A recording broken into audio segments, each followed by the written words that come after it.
बिस्मिल्लाहिर्रहमानिर्रहीम। AR Arain here. उम्मीद करता हूँ कि आप सब खैरियत से होंगे और जहाँ भी होंगे अपने प्यारों के साथ हंसते और मुस्कुराते होंगे।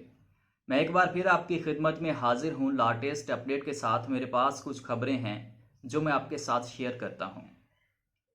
पहली खबर है, आर्मी चीफ का दौरा।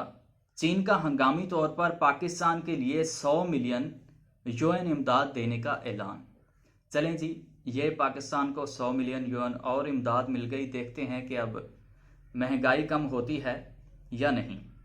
दूसरी खबर मेरे पास है, मरियम औरंगजेब और जावेद लतीफ़ के खिलाफ पंजाब में दहशतगर्दी का मुकदमा दर्ज।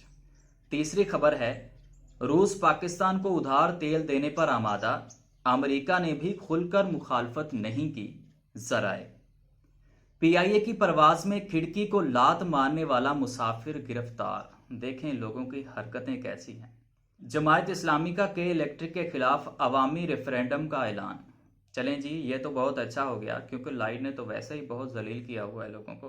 पंजाब हुकूमत का 10 किलो आटा की कीमत में 165 रुपए का इजाफा।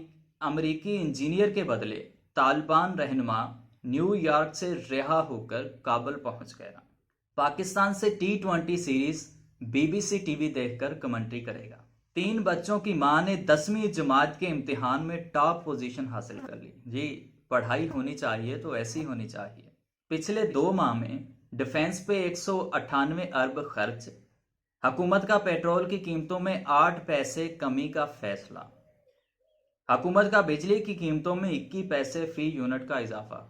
एक तरफ पेट्रोल की कीमत में कमी और बिजली की कीमत में इजाफा हो गया, यानी बात तो वही हो गई कि नुकसान तो आवाम का ही है। ये थी कुछ लेटेस्ट अपडेट, और मज़ीद अपडेट और न्यूज़ के साथ जुड़े रहें मेरे चैनल के साथ। Thank you for watching this video. अल्लाह हाफिज़।